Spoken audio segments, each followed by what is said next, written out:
O eto si Buloyski, no? Pakinggan nyo muna si Buloyski, mga kababayan. Member ako ng Poland Adamic Race. Anak ako ni Satanas. O yan, no, ha? Narinig nyo, mismo si Buloyski ang may sabi. Sabi ni Ma'am Chris Rose, don't touch anything, Mark. Oh, yan. Hindi na nga eh. Kaya lang ito. Ngayon, no, mga kababayan, diretsuhin muna natin. Bago mawala itong ano na to, sabi ni Ma'am Brenda Barton, Wi-Fi should be free at the hotel. Yes po, free. Kaya lang, etong nakuha natin, etong free nila is sobrang babaho. Tapos meron naman tayong choices upang mas piliin yung may bayad. Kaya lang, hindi ko ma-forget at hindi ko mapili kahit may bayad tayo ng $10 or $20 para makapag-vlog lang. Ngayon no, mga bossing, puntahan na natin, rektahin na natin yung mismong main topic na muna natin. Ano po, alisin ko ito, tapos dakuin natin si Buloyski, no? Nako. Baka mamaya nangangatog na yan, malaman yung eroplano nakahanda na para sa kanya. Di ba? Oh. Kasi mukhang lahat po ng tao, mga boss pa mo, sir, atat na mapadala sa Estados Unidos, ito pong si Kibuloy, mga kababayan. O ayan, atat nang dalhin sa Amerika. Ontiveros presses for Kibuloy's extradition, mga kababayan. Naku po, baka pag nakarinig ito, handa na, ready na yung eroplano. Dadaling ka na doon sa Estados Unidos. Baka nangangatog na po, no? Si Kibuloy. Kayo, tatanungin ko kayo, mga bossing. Tatanungin ko kayo, sa tingin ninyo, parehas na eroplano kaya ang gagamitin para kay Kibuloy? Parehas kaya na eroplano yung ginamit po kay dating Pangulong Duterte ang gagamitin kay Buloyski kung sakali? Lord Delina, shoutout sa inyo. Oh, ako nakikita ko, hindi eh. Ang tingin ko dyan, mga kababayan, sariling pera o sariling eroplano ng Estados Unidos ang ipapadala sa Pilipinas upang sunduin po si Kibuloy. Once na nagkapayagan na po o nagkaayos na yung pag-uusap ng Estados Unidos at Pilipinas. At pihado ho, mga bossing, ha? Pihado ho ito na ang mga DDS ang isisigaw na naman ho nila, mga boss, Chief Amo, sir, si Buloyski kinidnap. Parehas na parehas so nung sa dating Pangulong Duterte na ang sinasabi nila, ang dating Pangulong Duterte kinidnap. Ganyan ho ang ipapalabas niyang mga yan, mga boss. No, airplane ng USA. Aba, ayos yun. Di ba?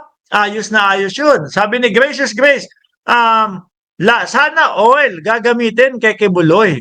No? Hati katawan, palipad ng tate. Hindi, si Kibuloy ayaw. Yan ho, mga bossing, sabi ni ni Lumer Oliva. Opo, mahina po talaga internet dito sa hotel eh. Ano po? Sabi ni Kibuloy nung panahon na siya ay nagtatago pa ho, mga boss, is, sige lalabas ako. Basta wala lang extradition, basta wala lang extradition sa Estados Unidos, no? At ang ipinapalabas ho nila, mga kababayan, nung kampo mismo ni Kibuloy, na sila daw po ay porsigido doon sa kaso sa Estados Unidos. Pero ang USA daw po, ang Estados Unidos, sila daw ho, mga kababayan, yung laging nag-uudlot or yung laging nagpo-postpone. Nung malaman natin, hinanap natin, inalam natin kung ano ba ang dahilan kung bakit laging postpone yung kaso ni Kibuloy, sila po naman pala, no? Kampo ho ni Kibuloy, yung nagpo-postpone kasi ang dahilan nila, masyado daw madaming kaso. Masyado daw pong madaming kaso ang kaso ni Kibuloy at kailangan nilang pag-aralan. Sabi ni Obi Osias, forthwith raw yung extradition request. Baka humingi na naman si Chis ng interpretasyon ng forthwith at konsultasyon. Ang tanong din ho natin dito, kung yung mga senador ba na yan, haharang na naman po. Ano po? Naalala nyo?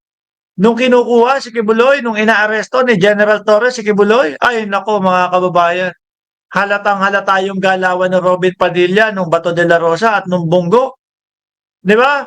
Ako, basang-basa ko ho yun, mga bossing eh. Para po sa akin, ang nakikita ko doon, yung tipo bang, senador, mga senador, pumunta na kayo dito. Bakit? Wala na eh. No? Wala na, ano na eh. Isang pinto na lang ang pagitan ni Kibuloy at ni General Torre.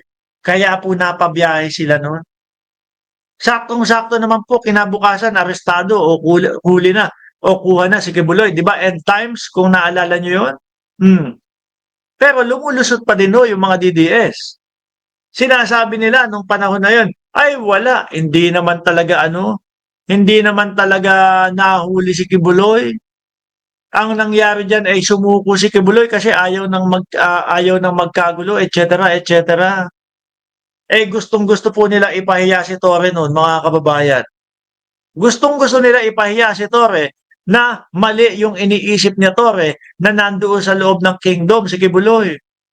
Pero wala naman, wala silang naipakitang video o hindi man lang nila naipakita na talagang sumuko si Buloyski.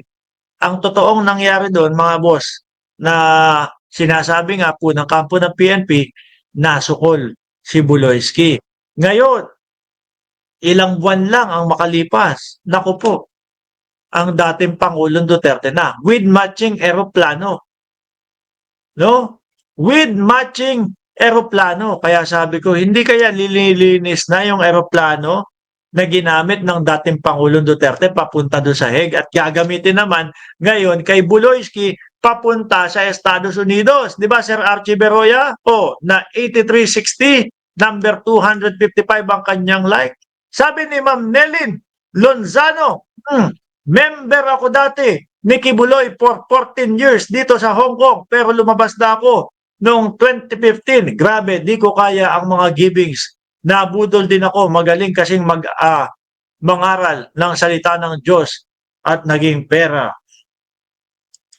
Hindi, tsaka kapag ikaw nasabihan ka ni Buloyski na kanya ang universe at siya ay mayroong doorknob na diamante, Diyos ko po. Malamang kapag ka ikaw lalaki, pag sinabi sa'yo ni Buloyski, ikaw, lalaki, gagawin kitang manggagawa at ang gagawin mo, magtitinda ka ng otap. Kaya yung mga vlogger ron, mga DDS, mga mukhang nagtitinda ho ng otap. Paano naman pag babae? Ang kwento, pag babae, pinagpapalmolive daw ho. Diba? Pag babae daw ho, pinagpapalmolive. Maligo ka na,